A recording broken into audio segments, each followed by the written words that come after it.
नमस्कार. पहा किती पांढरे शुभ्र पापड आहेत.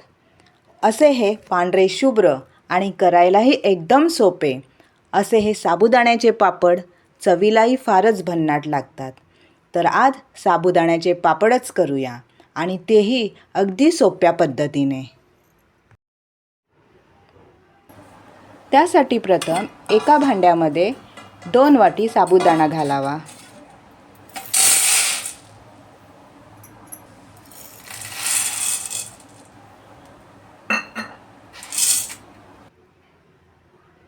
व 2 ते 3 वेळा चांगला पाण्याने धुवून घ्यावा.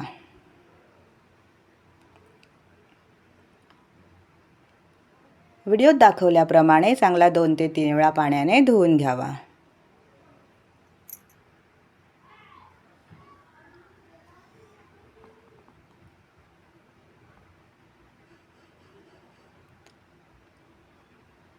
व 5 ते 6 तासासाठी झाकून ठेवावा.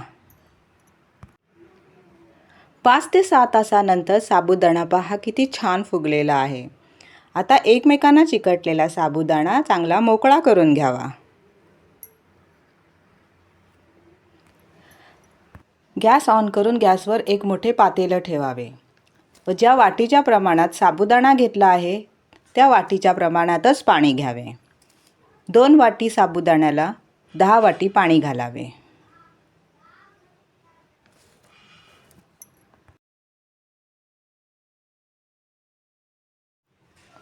दहा वाटी पाणी घातल्यानंतर त्या पाण्याला चांगली कडकडीत उकळी येऊ द्यावी. उकळी आल्यानंतर मोकळा केलेला साबुदाणा घालावा.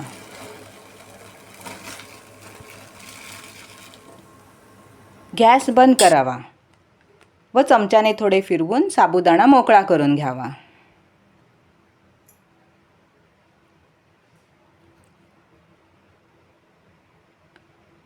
व 10 ते 12 तासासाठी झाकून ठेवावे.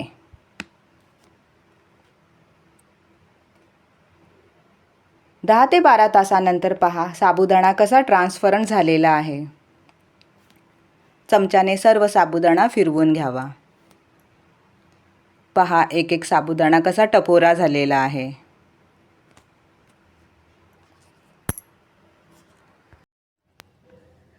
चमच्याच्या साहाय्याने टोपातील सर्व साबुदाणा चांगला वर खाली करून घ्यावा.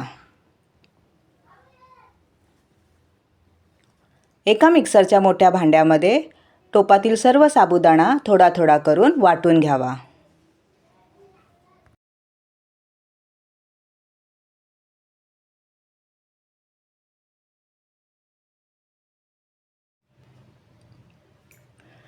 पहा अशा प्रकारे बारीक वाटून घ्यावा. सर्व साबुदाणा वाटून झालेला आहे.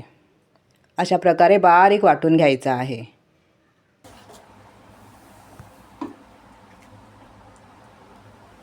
आता त्यात चवीनुसार मीठ घालावे व मीठ घातल्यानंतर पुन्हा एकदा चांगले मिक्स करून घ्यावे.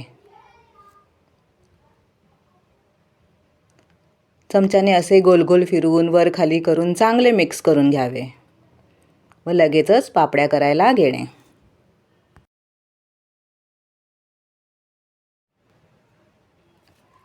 आता घाई न करता सावकाशपणे साबुदाण्याच्या पापड्या घालायच्या आहेत.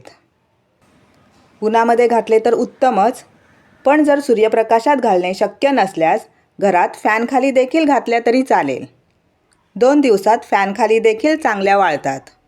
मग 1 दिवस थोडे ऊन दाखवावे. पापड्या घालता घालता जास्त वेळ झाला तरी हे साबुदाण्याचं पीठ काही घट्ट होत नाही. त्यामुळे अगदी सावकाशपणे ह्या पापड्या घालाव्यात.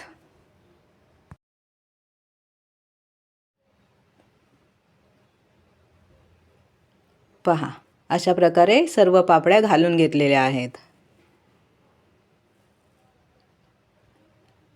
या घरातच फॅनखाली घातलेल्या आहेत. ह्या आता 2 दिवस चांगल्या फॅनखाली सुकवणार आहे. पहा 2 वाट्या साबुदाण्याचे एवढे सारे पापड झालेले आहेत.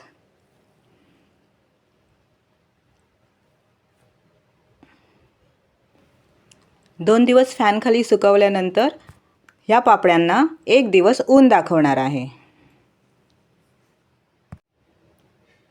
पहा, 2 दिवस फॅनखाली व 1 दिवस ऊन दाखवल्यामुळे पापड अगदी छान पांढरे शुभ्र व ट्रान्सपरंट झालेले आहेत. 1 दिवस ऊन दाखवल्यामुळे छान कडकडीत वाळलेले आहेत. तसेच फारच हलके फुलके झालेले आहेत. तळताना पापड तेलात टाकले की कसे चारपट फुलून येते. हे पापड फक्त जेवतानाच खाल्ले जातात असे नाही, तर कधीकधी हे पापड चहाबरोबरही खाल्ले जातात, मधल्या वेळेतही खाल्ले जातात. भरपूर पाऊस पडल्यावर गरमागरम चहा आणि कुरकुरीत साबुदाणा पापड खायला तर वेगळीच मजा असते. हे पापड लहानांपासून मोठ्यांना सर्वांनाच आवडतात. यावेळेस एकदा नक्की करून बघा. करताना देखील खूप मजा येईल, कारण साबुदाणा पापड करायची ही पद्धत फारच सोपी आहे. तर मग एकदा नक्की करून बघा.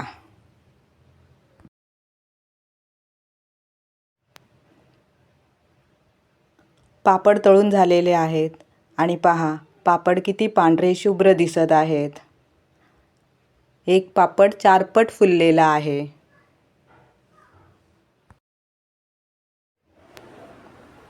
पापड किती क्रिस्पी झालेला आहे हे त्याच्या आवाजावरूनच कळेल.